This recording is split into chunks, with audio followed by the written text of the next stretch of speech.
Oxygen संकट पर केंद्र सरकार को फटकार लगी है। पंजाब हरियाणा हाईकोर्ट ने केंद्र को फटकार लगाई है। ऑक्सीजन पॉलिसी पर फिर से विचार करे केंद्र। पंजाब हरियाणा चंडीगढ़ से सौतेला बर्ताव न किया जाए, मानवता के दुश्मनों से सख्ती से निपटे, ये टिप्पणी की है हाईकोर्ट ने। हाईकोर्ट में सुनवाई के दौरान पंजाब सरकार ने कहा कि ऑक्सीजन, वैक्सीन और रेमडेसिविर की कमी है। ये कहना है पंजाब सरकार का। केंद्र से जरूरत के हिसाब से मदद नहीं दी जा रही। इस मामले पर हाईकोर्ट में सुनवाई हुई है, जिसके बाद हाईकोर्ट की तरफ से केंद्र सरकार को कड़ी फटकार लगाई गई है।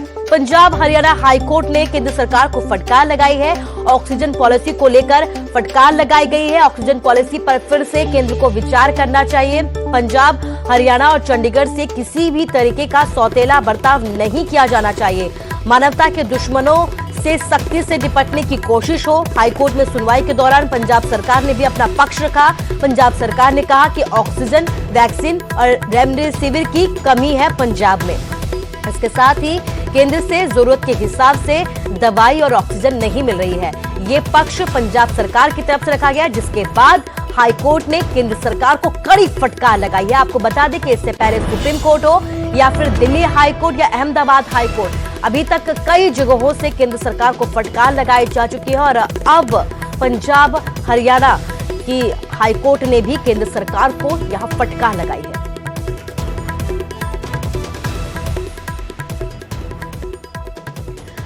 अब हरियाणा में घर घर पहुंचेगी ऑक्सीजन। डोर टू डोर उपलब्ध करवाई जाएगी ऑक्सीजन। सिलेंडर रिफिल की सुविधा भी उपलब्ध करवाई जाएगी। मरीजों को इसके लिए ऑनलाइन आवेदन करना होगा। सीएम के अतिरिक्त प्रधान सचिव डॉक्टर अमित अग्रवाल ने इसके निर्देश जारी कर दिए हैं। होम आइसोलेशन में अतिरिक्त सुविधा की आसानी होगी। 9 मई से इसकी शुरुआत की जाएगी। सिलेंडर रिफिल की सुविधा दी जाएगी, क्योंकि आपको बता दें कि लगातार ऑक्सीजन की कमी की वजह से कई जगह से दर्दनाक खबरें भी सामने आई है। इस बीच अब हरियाणा सरकार की तरफ से एक अहम फैसला लिया गया है। हरियाणा में घर घर ऑक्सीजन पहुंचाई जाएगी। डोर टू डोर ये ऑक्सीजन रिफिल की सुविधा उपलब्ध करवाई जाएगी। मरीजों को इसके लिए ऑनलाइन आवेदन करना होगा।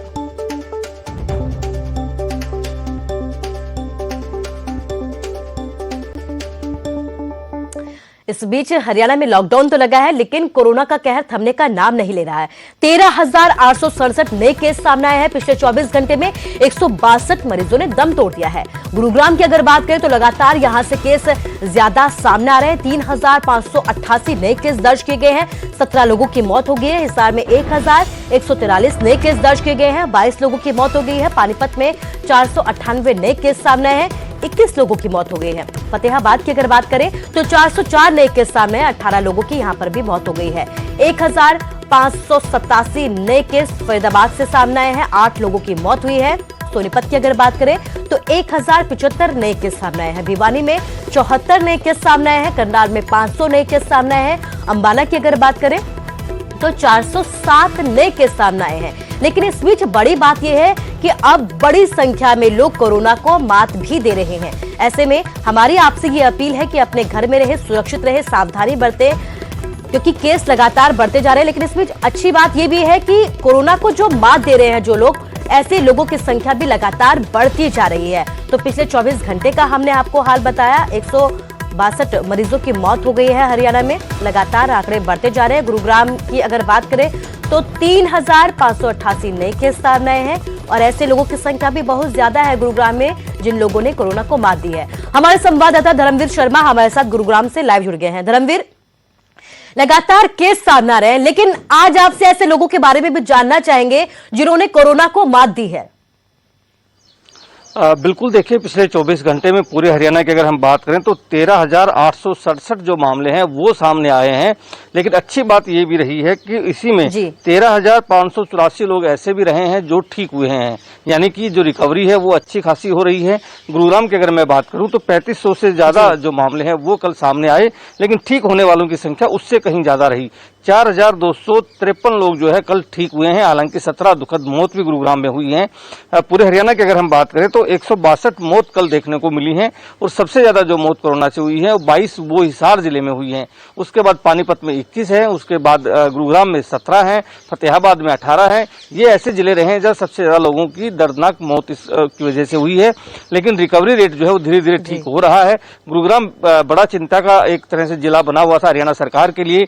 लगातार यहाँ पर जो केस आने की जो संख्या है, जो एक तरह से रेशो है, वो 4000 से पार लगातार जा रहा था। लेकिन अब पिछले 2 दिन से हम देख रहे हैं कि जो रिकवरी रेट है वो अच्छा खासा है, जो कि एक सुखद खबर है कहीं ना कहीं। और इसीलिए प्रशासन भी लगातार लोगों से भी अपील कर रहा है कि वो सावधानी बरतें। सावधानी जितनी बरतेंगे उतना ही जो फायदा है वो लोगों को मिलेगा, क्योंकि कोरोना का बचाव जो है एक तरह से बचाव में ही बचाव है। तो ये लोगों को भी समझना होगा कि अगर कोरोना से बचना है तो वो कम से कम 2 गज की दूरी का ख्याल रखें, मास्क लगाएं और ऐसी जगहों पर ना जाएं जहां भीड़ भाड़ का इलाका हो। हालांकि हरियाणा सरकार ने लॉकडाउन भी लगाया हुआ है, बावजूद इसके हम कई बार देखते हैं कि जो लोग हैं वो घरों से बाहर निकलते हैं बेवजह, और उसके लिए गुरुग्राम पुलिस को हो या फिर हरियाणा पुलिस हर जिले में इस तरह के लोगों का चालान भी काट रही है।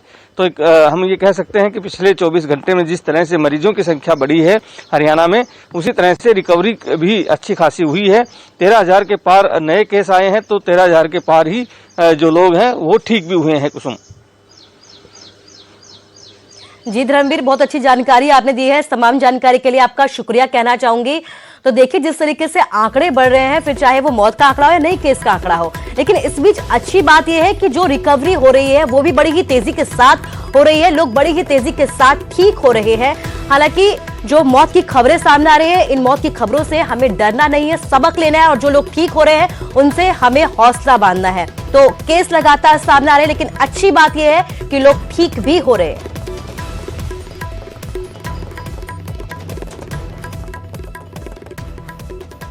और अब बात हिमाचल की करते हैं। हिमाचल में भी कोरोना लगातार अपना कहर बरपाता जा रहा है। प्रदेश में 4190 नए केस सामने आ रहे हैं, 56 मौतें हो गई हैं। 24 घंटे की अगर बात करें तो 24 घंटे में 2363 मरीज ठीक हुए हैं।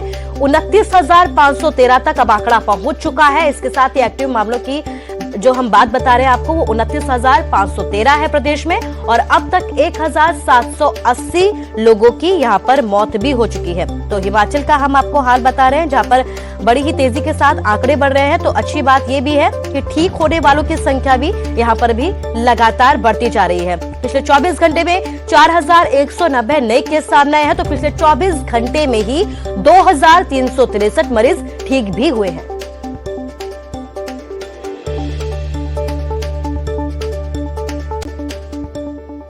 तो वहीं जयराम ठाकुर ने, हिमाचल प्रदेश के मुख्यमंत्री हैं, कोरोना कर्फ्यू का जायजा लिया है। सीएम ने मॉल रोड पर स्थिति का पूरा जायजा लिया। न्यूज 18 पर सीएम जयराम ठाकुर ने यह कहा कि अर्थव्यवस्था को नुकसान नहीं होने दी जाएगी, इसीलिए ही छूट दी गई है कोरोना कर्फ्यू में। इसके साथ ही जनता का उन्हें पूरा सहयोग मिल रहा है। आपको बता दें कि 7 मई से हिमाचल में कोरोना कर्फ्यू लगाया गया है, 16 मई तक। इसके साथ ही कोरोना की रफ्तार को रोकने के लिए सीएम की तरफ से यह कहा गया है कि छूट भी दी गई है, ताकि हालात जो है ना बिगड़े, आर्थिकी लोगों की ना बिगड़े। लेकिन हाँ, हम सबको मिलकर कोरोना की चेन को तोड़ना होगा। यही वजह है कि ये कर्फ्यू लगाया गया, और इसके लिए सीएम ने लोगों से सहयोग भी मांगा है। और ये बात भी सीएम की तरफ से ये कहा गया है कि हाँ, लोगों की तरफ से सहयोग भी दिया जा रहा है। पूरे प्रदेश भर से जो फीडबैक आया है आज का, उसके अनुसार सब जगह लोगों ने पालन किया है, और मुझे इस बात का धन्यवाद करना है कि प्रदेश की जनता का सहयोग दिया उन्होंने। कोविड के संकट में, ऐसी परिस्थिति में जब सरकार की ओर से जिस प्रकार का आदेश आया, तो उसमें उन्हें सहयोग दिया है, और मैं उम्मीद करता हूँ कि इससे एक अच्छा असर होगा, और आने वाले समय में कोविड के मामलों को रोकने में एक कारगर साबित होगा। सर, लोग कह रहे हैं, है भी ऐसा कि कंफ्यूजिंग बहुत सारे ऑर्डर्स हैं।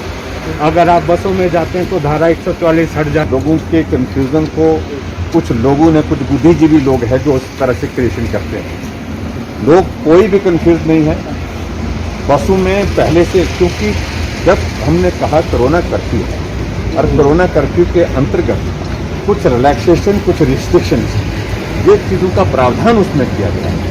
और कर्फ्यू का अभिप्राय ये नहीं होता है कि सब कुछ बंद करना होता है। रिलैक्सेशन कर्फ्यू के अंतर्गत जो है, जब लॉ एंड ऑर्डर पर भी कर्फ्यू लगता है तब उसमें भी दिया जाता है।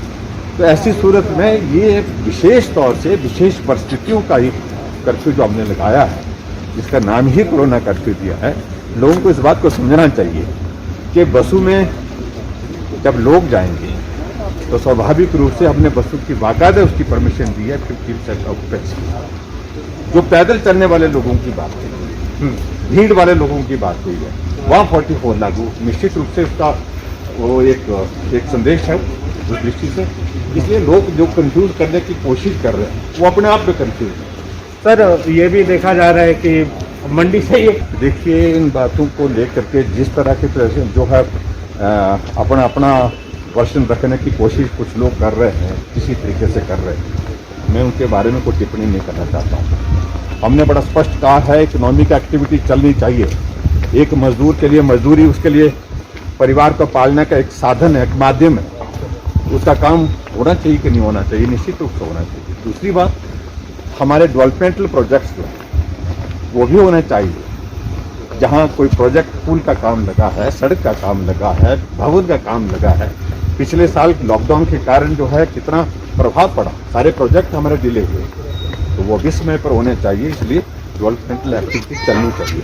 इंडस्ट्रियल सेक्टर हमने कहा कि वो जरूरी है, वो भी चलना चाहिए, क्योंकि वहाँ पर हजारों की लाखों की तादाद में मजदूर मजदूरी करते हैं, उनका परिवार का पालन पोषण का जरिया ही वही है, बात को भी सोचना चाहिए। और उसके बाद दूसरी बात, ये कर्फ्यू के माध्यम से हम हिमाचल प्रदेश में ये संदेश देने की कोशिश कर रहे हैं कि भाई कि सोशल डिस्टेंसिंग और सोशल डिस्टेंसिंग के साथ लोग कम निकलें, घर में रहें, प्रयत्न करें, ताकि हमारा कांटेक्ट जो है कम से कम एस्टैब्लिश हो, ताकि इसको रोका